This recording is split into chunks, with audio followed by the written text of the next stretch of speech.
Hey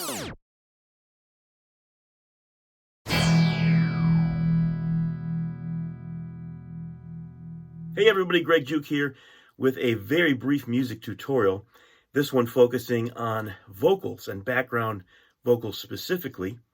A quick tip, and this was inspired by a recent post, a video that I saw from Bobby Huff, who has a great channel, by the way, Dr. Bob's Musical Surgery, and a number of other offshoots that he has, talking about mixing and producing and arranging and doing drum parts and all kinds of great stuff like that. But he recently did, in the last few months, but I just happened to catch it today. He recently did a feature on background vocals, and I got to thinking about some of the tricks that I have used in the past in producing background vocals, and here's one that a lot of people don't know.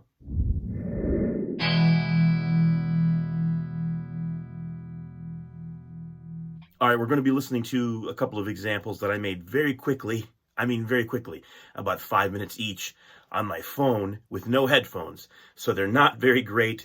They're not mixed well. There's bleed, there's some comb filtering, and they're not tuned, okay?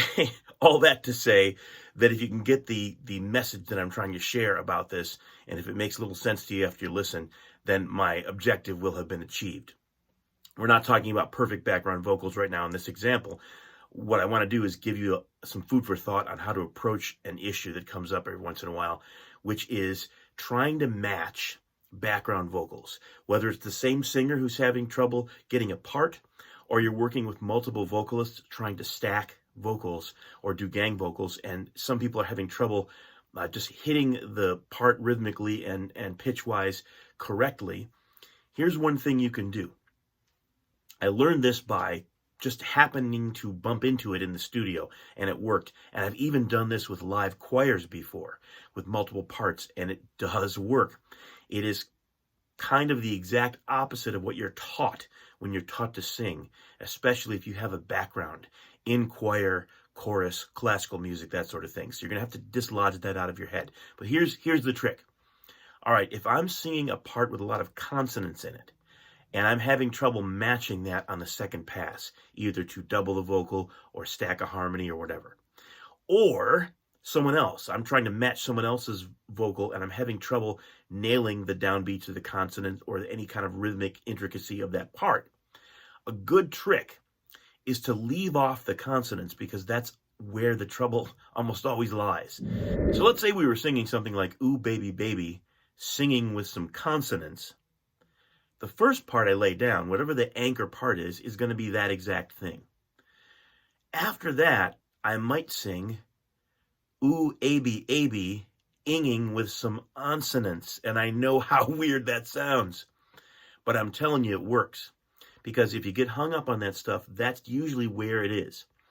So if you have the first part of any group of parts nailing the consonants down, then after that, everything else you put in, it doesn't matter if you have to worry about the S's hitting exactly at the same time or editing things, or you have all the T's lined up. You just put the vocals together and they sound great because you've already got a prominent part singing the consonants. Let's see if this makes sense to you after you hear it. Part A is going to be me singing all the notes and all the consonants. Part B will be the first part with the consonants and the rest without them. Ooh, baby, baby, singing with a consonant.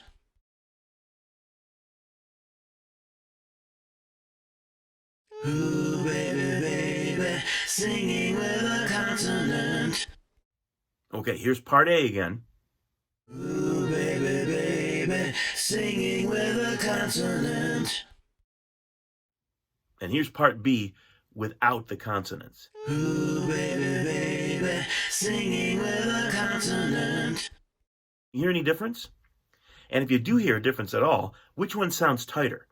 Often it's going to be the one that doesn't have the consonants on all the other stacked vocals, just one anchor part. It's much easier to do. Once somebody gets the idea of this, it's going to take a little pushing past. As a producer, you're going to have to get them to get the idea. Once you push past that mental block, it's a lot easier to nail parts quicker that way. So try it out. No consonants on the stacked vocals.